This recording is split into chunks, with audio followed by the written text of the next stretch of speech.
Hello, this is Catherine from Accelerated Reader reading books for you.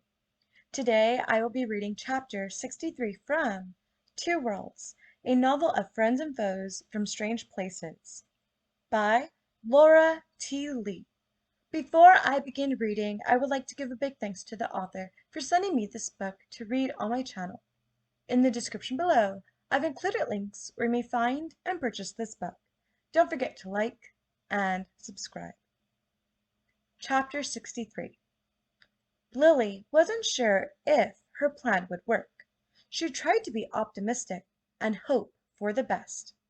Her goal was to get to somewhere more quiet and find some way to contact Teresa without getting seriously hurt or chomped by a dragon. She used her sword as a sort of shield, whacker, to bat screaming dwarfs out of her way. Unfortunately, pushing your way through this kind of chaos was like trying to run through water. It's tiring, and there's a lot of resistance. Soon, Lily's legs were aching from kicking so many dwarfs, and she was only about 1/3 of the way through the crowd. That's when things got a lot harder. Apparently, the dwarfs had brought a few surprises with them. Those surprises meant two big fat grenades that simultaneously detonated 50 feet away from Lily. The shock wave from the blast threw Lily backward, and she landed hard on something hard, scratchy, and scalding hot. "Oof!" she groaned. When she groggily regained her senses, she realized she was above the ground. To be precise, she was about 30 feet from the asphalt, having landed on the scaly, sun-baked back of the very dragon who had swiped at her 15 minutes ago. Luckily, there were no armed helicopters above her, or she'd be in big trouble. She got into a crouching position on top of the dragon, which was not easy, staring at the raging battle below her, and noticed something strange. Had the dwarfs come into the battle with rainbow armor? She didn't think so. Then she saw Tara with a paintball gun firing into the dwarfs' offensive line, which was basically every single person she encountered.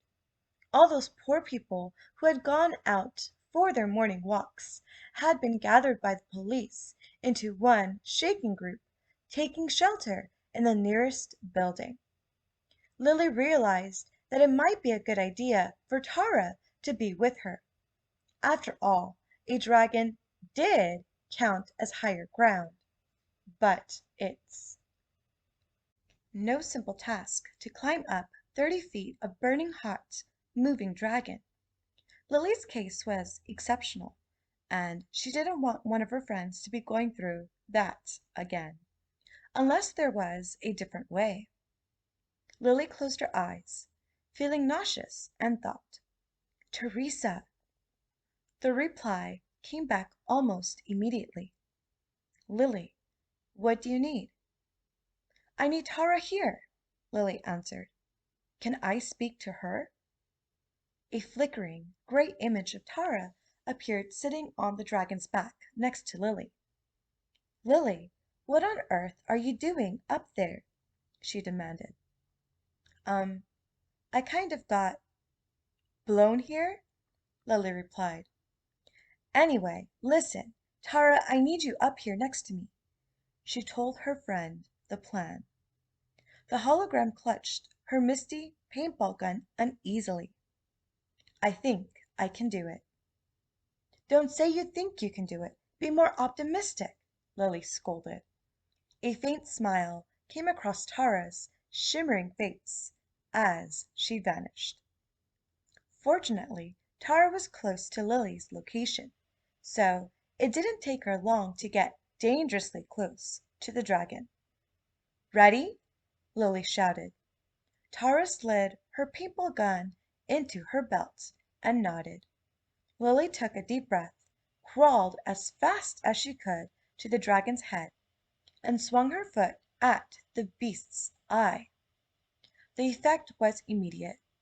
Humans do not like being poked in the eye. Turns out, neither do dragons. The beast roared in surprise and waved its tail wildly as Lily hung on for dear life. The tail swung straight toward Tara, and she jumped. Lily watched as Tara landed hard on the dragon's tail and held on, slowly inching her way up as she swung wildly. Eventually she made it to the dragon's back and scrambled across to Lily. "What's the plan?" she asked, breathlessly. Lily ignored the question. "Where'd you get the paintball shooter?" Tara grinned mischievously. "I kind of raided a toy shop. That dragon blew the shelves apart. Anyway, grab a gun."